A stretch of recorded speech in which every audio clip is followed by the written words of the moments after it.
Have you ever been to an Indian restaurant and had your order taken by a white waiter or waitress? If it transpired that the midwife allocated to see your wife or partner through childbirth was a man, would it give you pause? These examples aren't meant to suggest that racial and gender stereotypes work both ways. In fact, they highlight the ingrained expectations we hold about who belongs in certain roles. There is substantial evidence suggesting that people tend to hire people who are similar to themselves. It's a phenomenon known as homophily, which comes from the Greek and which translates roughly as love of the same. To put it another way, there is a documented tendency for people to associate with those who are just like themselves. People naturally gravitate towards others who share similar backgrounds, experiences, or interests. In hiring, this can lead to preferences for candidates who resemble the hiring manager or team in terms of gender, race, age, educational background, and personality. Many hiring managers prioritize cultural fit, which can sometimes be a euphemism for preferring people who are similar to the existing team. It's for this reason that Irish construction companies indirectly favour Irish workers. It's not necessarily active discrimination, but a reflection of how people tend to hire those they feel comfortable with, which often translates into hiring from the same background and the same pool of people. There's even a thing called the halo effect, whereby if a hiring manager sees a similarity between themselves and a candidate, for example, they played the same sport at college, they may unconsciously assume the candidate will be a better fit. Now, you've probably guessed where I'm going with this, but let me spell it out. In employment terms, we often say you can't be what you cannot see. But it turns out this is a double-edged sword.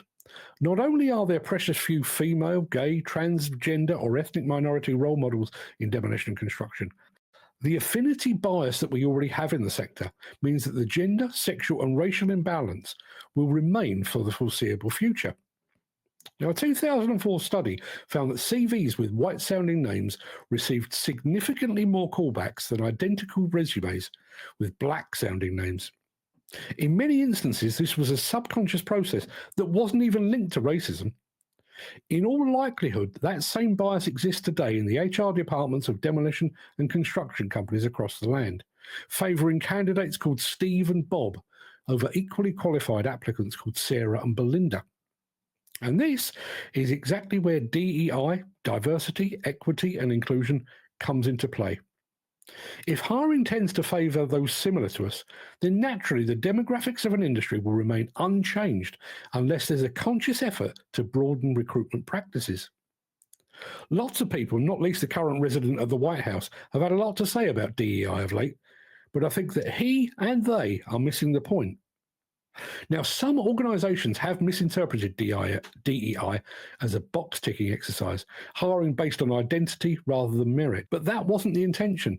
Neither was it the intention to choose unqualified people over qualified people. DEI isn't about quotas or tokenism. It's about expanding the talent pool and ensuring that qualified candidates from all backgrounds have a fair shot. No one in their right mind really believes that we're choosing black airline pilots or female brain surgeons that are less qualified than their white male counterparts just to appear suitably woke. In practice, DEI merely means broadening the potential recruitment net, to look beyond the narrow field of potential employees and to consider those that are a bit less like ourselves. Of course, there is an alternative solution that doesn't follow the DEI principles. That solution is to have female-only demolition companies, purely gay plant hire companies, and entirely black construction firms. But not only would that reinforce division rather than inclusion, it would also face resistance from that already struggles with diversity. But unless the demolition and construction sector is willing to accept that not all the best workers, supervisors and managers are white, male and almost scarily heterosexual, something is going to have to give.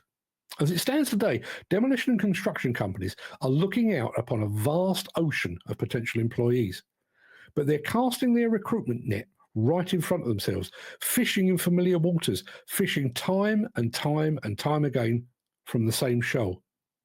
We need to cast the net wider.